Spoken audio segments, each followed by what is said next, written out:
I want to quickly take you to Baramulla in North Kashmir. Late last night, terrorists attacked an army unit. This was an army unit in Baramulla town, and these are images you see of soldiers deployed as terrorists, heavily armed terrorists, and apparently they were 4 or more in number.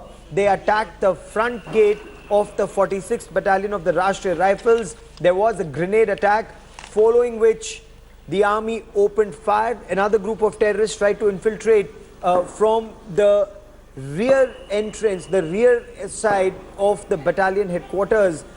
These terrorists opened fire. One soldier was grievously injured. He later passed away. Another soldier was injured. These were soldiers of the BSF. When the army retaliated, the terrorists hid in a fortified bunker right at the entrance of the location. They could not breach, is what army sources tell India Today. And then, prima facie, it appears they could have fled back, jumped into the Jhelum River. Now, the army is carrying out search operations even as we speak. Combing operations are underway. We are right at the Kupwara-Uri highway, and this is where the 46 RR camp is situated, where the attack took place yesterday, and still you can see the kind of activity that is being seen here. Rashtriya Rifles are, of course, one of the major counter-insurgency force in India, and we are being allowed right outside this camp here, which came under attack. I'll ask my camera person Joshi to quickly show you the topography and where exactly this entire sequence took place. Just behind those trees is the Jhelum River, and the suspicion is that the terrorists came from there. They crossed this ground that you see here and tried to sneak in through this gate inside. The Echo Charlie company of the BSF is also placed here, and at about 10:20 the first shot was heard at this camp. After that there was a fierce gun battle until 1:15. The gun battle continued. In fact, one group of the terrorists, a buddy pair, was shooting from here, trying to make their way inside. They also lobbed a few grenades.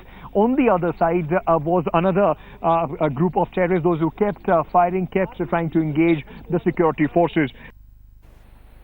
Now, there was massive firing on ground zero in Baramulla. Let's get you how the locals reacted to what was happening. तकरीबन रात के 10:25 पे 2-4 fire के पहले आवाज़ हमने सुनी. उसके बाद 10-15 मिनट के बाद फायरिंग शुरू हो गई और ग्रेनेड्स शुरू हो गए. तो हमारे सामने ही 46 RR है. हम उसके सामने, मतलब स्टेडियम के सामने ही हम रहते हैं. तो बच्चे सब जाग गए. फिर हमने अपने हमसाये के घर में ही बैठ गए. पीछे हमारा एक हमसा है, माली साहब, उसके घर में बैठ गए. तो तकरीबन 2 घंटे तक फायरिंग चलती रही. Terrorists should be on the run, but terrorists seem to be striking. So what is it that the armed forces are doing? What's the bigger picture? Let me bring in India Today's Ankit Tyagi, who joins us live. Also with us is Shujaul Haq Thakur. Ankit, take us through how the army countered these terrorists and what's the latest information? How many terrorists killed? What's happening on ground? Let me just begin by saying that we have just been informed that the CEO and the SSP are going to address a press conference. They will give details of exactly what took place late last night. I am right outside the 46th Rashtriya Rifle camp, which came under attack yesterday. You know very well that right from the time when the anti-terror strikes, surgical strikes were carried out at the LC, there was a heightened sense of alert here. It was expected that the army installations are going to come under attack in sort of a message that the ISI and the deep state would want to send through terrorists, that they are still active and alive.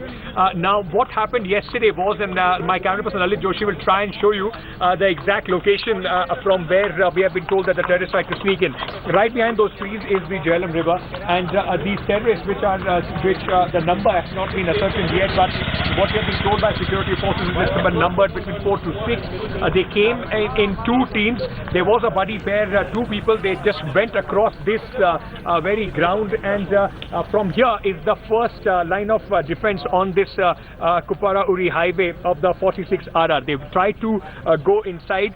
the Echo Charlie company of the BSF is also here right at this camp, and this is where they were challenged by the security forces. They lobbed a couple of grenades, and then intense firing started here at 10:20, and post that there was till 1:15 the firing went on, not only from here but on the other side as well. Okay. Possibly a diversionary tactic that these terrorists wanted to use. The army has now also found two places where wire cutters have been found. The terrorists wanted to cut the wire and enter the camp. Remember, they wanted to repeat what they did in Uri, go inside the camp and unleash mayhem. But how many terrorists killed still is a question that remains unanswered. Ankit, stay with me for a moment. I want to bring in Lieutenant General Atta Hasnain. General Atta Hasnain commanded the Chinar Corps, and before commanding Chinar Corps, General Atta Hasnain was deployed. He commanded the division right where this operation was taking place. So, General Hasnain, explain to us, sir, the significance of terrorists choosing this target and the operations that were undertaken last night. General Hasnain. Thank you, Gaurav. I have commanded the 19th Infantry Division at Baramulla, where you are seeing all these visuals coming from. And I've also commanded the Uri Brigade, so I'm aware entirely about what is the type of operations which take place here. What they've attempted to do in Baramulla is essentially a very quick retribution. Now, when you attempt a very quick retribution of this kind and try and make your presence felt, you will make mistakes. And that's exactly what has happened. Now, these terrorists most likely are not resident terrorists of Baramulla, but Baramulla does not have any resident terrorism as such. Okay. These are most likely from Sopore, Handwara, Rafiabad. These are the areas north and slightly northeast of Baramulla who probably come in, and the usual modus operandi, which is hijacking a vehicle, and it's learned that they hijacked an ambulance. Yeah. And, but the forces were aware of this, and they were on a high alert. So they attempted to breach the perimeter somewhere near the gate, which is being shown at the moment by your correspondent. Right. And a small detachment, probably two of them, tried to skirt the camp and try and make an entry from the Jhelum side. Right. Now, I'm aware of it because I have lived over a year right on the Jhelum, right opposite this place where the intrusion was probably made. I can tell you that there is an element of weakness in the sense that there is only a wire fence there, which can be cut. They may have made an entry, but I think the alert was very high. Right. And that fact is important because they've been able to thwart this attack.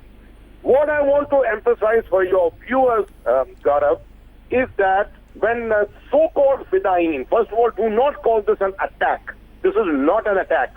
An attack is a very honorable operation of war. This is a sneak action done by disgraceful terrorists. And they have attempted to sneak inside this camp and cause damage to our troops and to our infrastructure. Okay. What we have been able to do is we have been able to thwart it. And in most such counter-insurgency kind of operations, you will find that we have to limit the damage. Yes. The damage control is very, very important. The important lesson coming out of this is that the damage control has been completely limited. General, Let me tell you, the Rashtriya Rifles is an outstanding organization. The Indian nation owes it to the 63 battalions of the Rashtriya Rifles that the situation in Jammu and Kashmir has come to be controlled in the manner in which it is at the moment. Right. And 46 RR is 6th battalion, is one of the most outstanding of the Rashtriya Rifles battalions. Absolutely. The fact that they succeeded, General, the fact that they succeeded, the security forces succeeded and the terrorists didn't.